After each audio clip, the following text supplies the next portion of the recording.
Dear children, welcome back to this program. Now we are familiarizing the old questions and what are the concepts that is applied for getting the solution.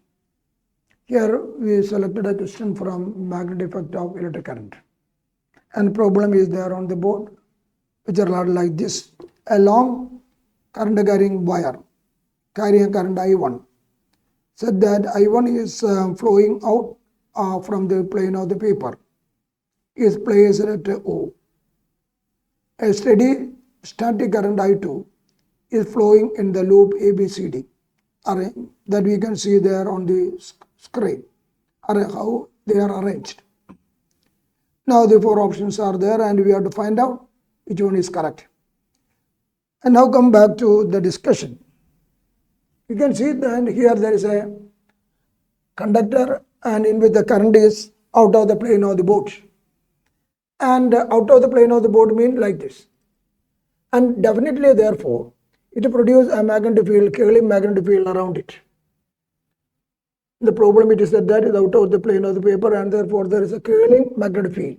Suppose this is the conductor. Suppose this is the conductor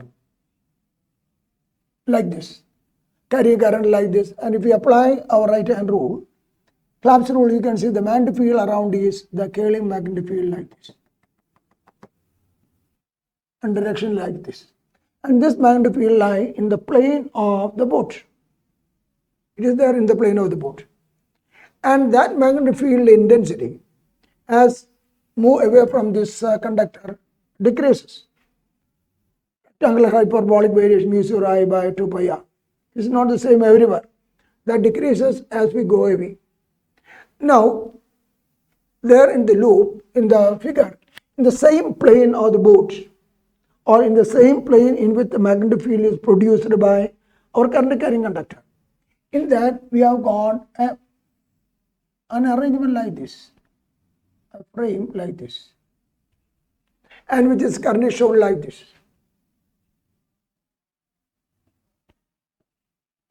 And it is shown that this is the way. And this is the observation axis. The OO dash, this is an axis. And from here we are doing the observation. Now what are the questions? And what about the current? Here there is a current I1. And this I1, as I told you, will produce a curling magnetic field around it. And the magnetic field produced by this current carrying conductor, B is given by mu 0, I1 by 2 pi r. Whereas r is the radial distance. That radial distance is a variable here. In the problem, we are not computing any numerical value, and therefore I am not bothered about the numerical value of the magnetic induction at a point.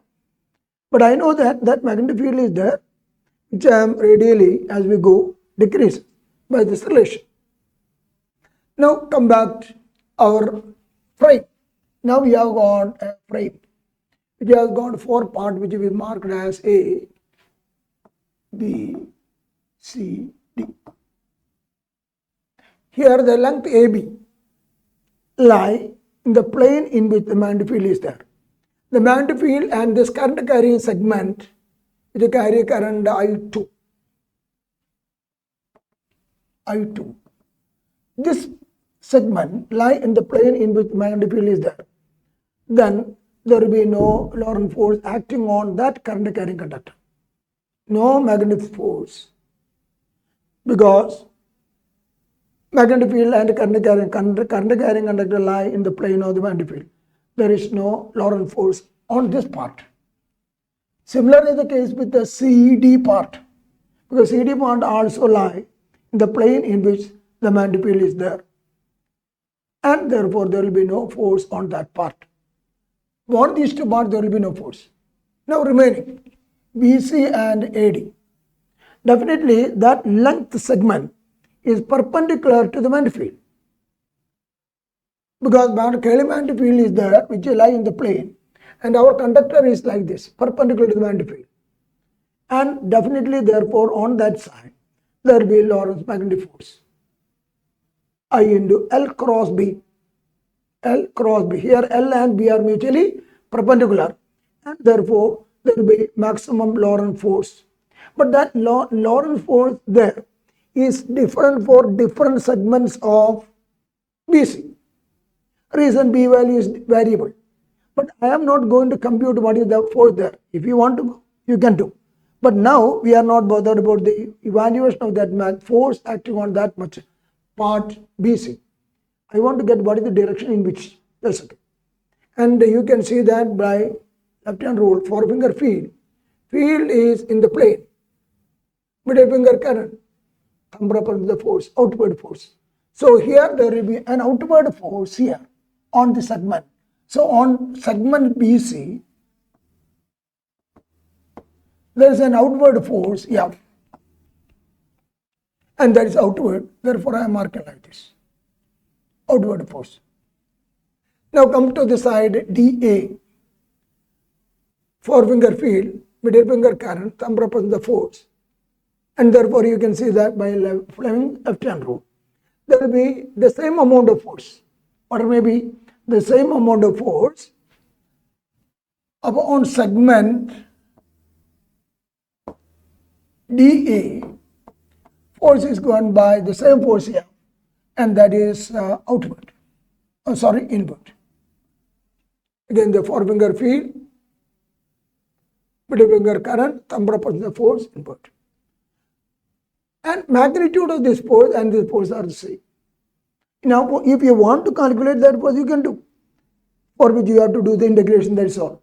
Take a small element and see the value of B at that point, x, at the distance x, dx, then integrate. You can get that force. For which you must get the needed the length BC. What is the length BC? If BC length is given to you, you can calculate the force here. I am not doing because that is not needed. That's why. How, if that is us, how you can calculate? You know that magnetic induction at a point is giving you 0 I1 by 2 pi x. Current I2 on a small segment dx. So this is the force df. The total force over that is obtained by integral df. So integrating from this length to this length, this to that, integrate, you can get the total force. If you want, you can compute the force, but here it is not needed, therefore we are not doing that. Now come back to our options. The net force you can see that here and here there is no force, and here there are equal and opposite force. So net force is 0. So A is correct. Next, net torque. Now net torque is 0. Net torque is not 0 because here you found that on side BC there is an outward force and here there is an inward force. Here inward and here outward, and therefore that two equal and opposite forces definitely constitute a torque. The perpendicular distance here definitely constitute torque. About net torque 0 is wrong. See, as seen from O, if the observer is here, you can see that here there is outward and here inward, and therefore here the torque is like this.